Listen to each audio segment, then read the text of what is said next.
Olá, estudantes do primeiro ano. Nesse vídeo nós vamos falar sobre representação do corpo na história da arte. Então, as obras de arte nos revelam a característica da sociedade do período em que ela foi realizada. Uma delas podemos saber dos hábitos, vestimentos e também dos padrões de beleza de cada período ali representado. Lembrando vocês que várias das ciências humanas usam a arte como parâmetro, porque a arte ela é o espelho da sociedade, então ela vai representar exatamente aquilo que é um padrão de beleza de sua época, trazendo todos os seus hábitos envolvidos com relação a essa representação. E nós vemos que cada sociedade, em sua determinada época, cria critérios sobre a beleza. A Vênus não é uma representação realista, mas uma idealização da perfeição feminina da época como um padrão de beleza.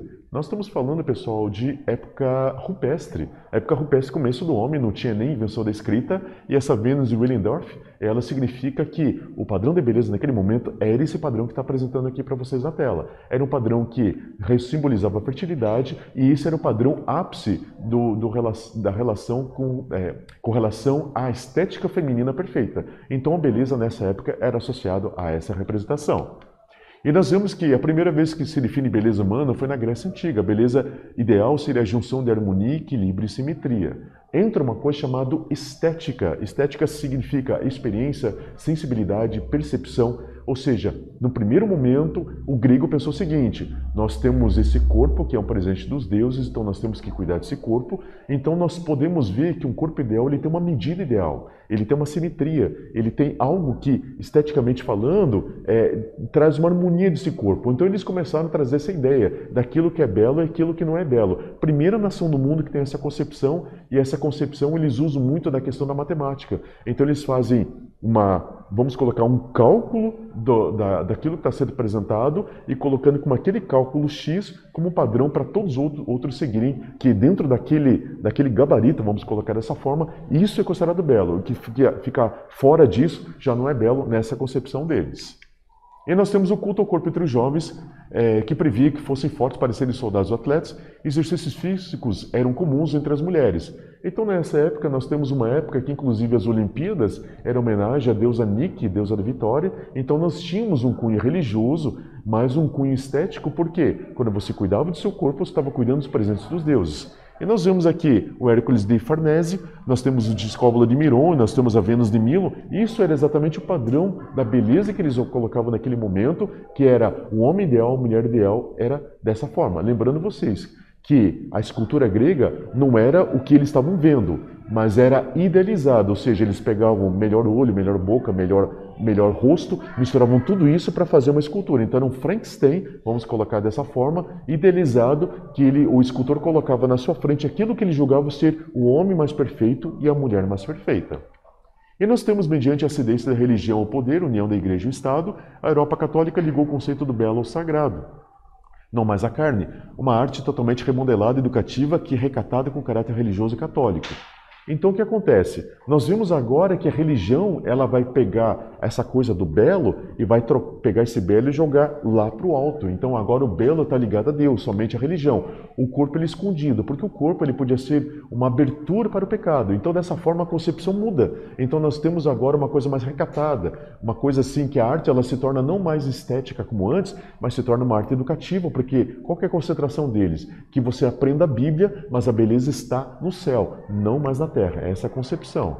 E nós temos a exposição do corpo era uma afronta às leis, era uma abertura para pecado, e portanto tinha que ser evitado, impedindo o pecado que levaria o fiel ao inferno.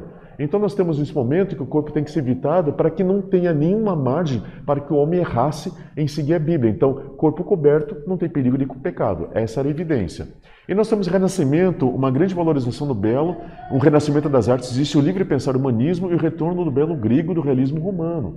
O Renascimento já está falando que agora, nesse momento, 1350 em diante, o Renascimento está trazendo aquela arte antiga e está fazendo ela renascer. Então, novamente é colocado o belo, que é aquela coisa da simetria que a gente já falou, e o romano é a questão do realismo, ou seja, eu posso ver uma pessoa e representar essa pessoa como ela, porque ela, na minha concepção, ela é bela. E isso vai acontecer nesse momento. E nós temos já um Renascimento, a pintura não possui referências visuais, usa os padrões de beleza da época. A pintura leva em conta a prosperidade, a alimentação farta, está associada à beleza e sensualidade. Como nós, na pintura, no Renascimento, a gente não tinha nada de pintura preservada, Então o que acontece? Eles pegam um padrão de volta daquela sociedade. Qual que era o padrão dessa sociedade? A pessoa um pouquinho mais gordinha, ela era considerada sensual, por quê? Era uma pessoa melhor de vida. Então a fartura era vinculada exatamente a uma pessoa um pouquinho mais cheinha. Então isso era sinônimo de beleza. A pessoa magra naquele momento ela não era bela, mas a gordinha era bela. Então isso era o padrão utilizado dentro da pintura nesse momento. Já no neoclássico é diferente, o esporte faz parte da realeza e aristocracia, a mulher está vinculada à maternidade e beleza, criação do espartilho do século XVI para manter a postura e sobressair o busto. Já temos uma concepção nova. Então agora o esporte é uma coisa normal, as pessoas são mais magras, mas existe uma coisa chamada moda. A moda evidencia muito a beleza feminina, agora a mulher tem um pouco mais de liberdade também, só que ela está muito ligada à fertilidade. Então qual que era a concepção de uma esposa aristocrática? Era que ela tivesse exatamente desse filhos, e esses filhos ela tinha que ser ao mesmo tempo uma mãe, mas ao mesmo tempo feminina. É inventado o espartilho. Lembrando que muitas mulheres, inclusive, elas passavam mal por espartilho, mas era o padrão de beleza. Então, mulher fértil e bela ao mesmo momento. E a indústria cultural, vamos falando no dia de hoje, já faz uma concepção diferente. O que o artista está apresentando dentro da moda é aquilo que nós seguimos. E nós temos muitos contrassensos, coisas que não combinam. Por exemplo, fast food e o padrão estético hoje da magreza. Não combina, não tem como ser uma coisa conivente, mas é o padrão que é colocado e esse padrão é seguido dessa forma, é colocado como esteticamente correto. Ok? Nesse vídeo nós falamos sobre representação do corpo na história da arte. Espero que vocês tenham gostado. Até breve. Tchau, tchau.